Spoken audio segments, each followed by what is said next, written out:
ẹ̀yin ará mi ẹ bá mi ká lọ. Àṣírí Ọjọ́ Ìbí Solution TV ló ń sọ̀rọ̀, ẹ bá wa share rẹ̀, ẹ dẹ̀ bá tẹ love and like. Mo fẹ́ sọ̀rọ̀ nípa ẹni tó bá ní kòkòrò inú ẹ̀jẹ̀. Kòkòrò inú ẹ̀jẹ̀ lágbára púpọ̀ débi wípé tónítọ̀hún bá wẹ̀ tán á máa tá lára àbí kára máa jàjẹ́ nínú. Kòkòrò inú ẹ̀jẹ̀ á máa fa lárìnká tí nǹkan máa rìn káàkiri inú ara èèyàn àbí kí nǹkan máa sọ kúlúkúlú nínú ara èèyàn. Á máa fà á kọjá pé àárín awọ kò ní wọnú ẹran gangan, àárín awọ ní nǹkan ni ó ti máa rìn káàkiri. Tẹ́ni ọmọ rò pé àbí ọmọlé lónìí kọjá lẹ́yìn òun ni kóun fọ́ pa àbí àná lónìí kọjá lẹ́yìn òun ni. Sí gbogbo tí ò ní solution máa sọ fún yín pé kò sí tí ò ní solution, àfi kú nìkan ni ò ní solution. Bánabi ṣe jẹ́ oyè wa sallallahu alaihi wasallam. Alákọ̀ọ́kọ́ ń bẹ̀ kí ni àǹtí á lọ wá tó bá ti ń dọ́dọ̀ rẹ tó bá ti bá mi share rẹ̀ á dàn fún ẹ. Alákọ̀ọ́kọ́ lọ bá mi wá ẹ̀rù, ẹ ti rí ìtàǹsí lọ́wọ́ ni gbogbo ń tà fi ń prepare rẹ̀ ni. Lọ bá mi wá ẹ̀rù, kí ni mo pè é? Ẹ̀rù tó ti rí.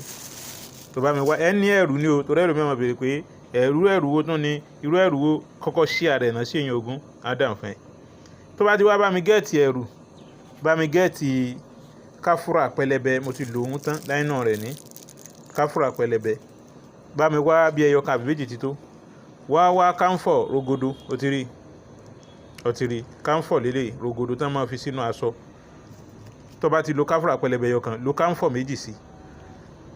Tó bá ti wá lò báyẹn mọ̀ share rẹ̀, nọ́mbà mi ò yí padà 07033449598 +234 70 33 44 95 98 07033449598.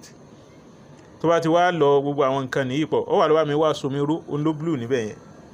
Somiró ó ti rí. Ilé náà ń pè ní somiró. Tó bá ti wá somiró, tó bá ti gún pọ̀, bá mi share rẹ̀ bó ti ń dọ́dọ̀ rẹ̀, mọ̀ share rẹ̀, mọ̀ follow page yìí. Kó dẹ̀ bá subscribe sí YouTube wa, kó dẹ̀ follow wa ní orí TikTok.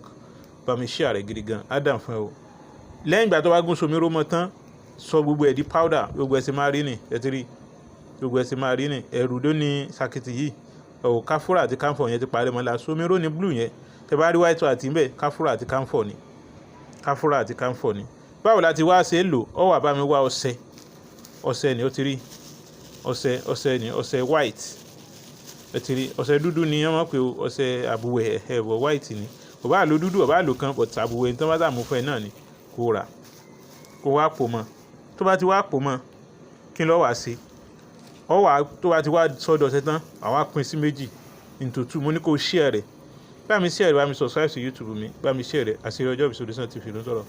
Tó bá ti wá dọ̀ṣẹ tán, yes, àwa divide into 2.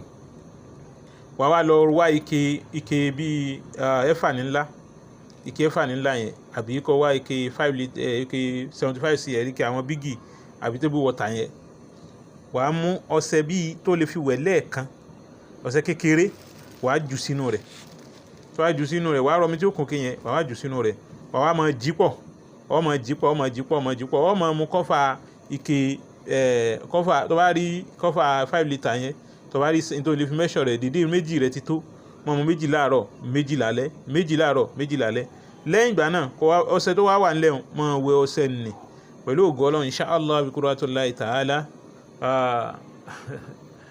Ó dúpẹ́ ayọ̀, ó jìjọ ọpẹ́, ó kọrin ayọ̀, ayọ̀ àbọ̀ ṣe rere. Kòkòrò inú ẹ̀jẹ̀ ó lágbára púpọ̀ o. Kòkòrò inú ẹ̀jẹ̀ ó burú púpọ̀. Kòkòrò inú ẹ̀jẹ̀ ó lágbára púpọ̀. The more you share, the more you gain.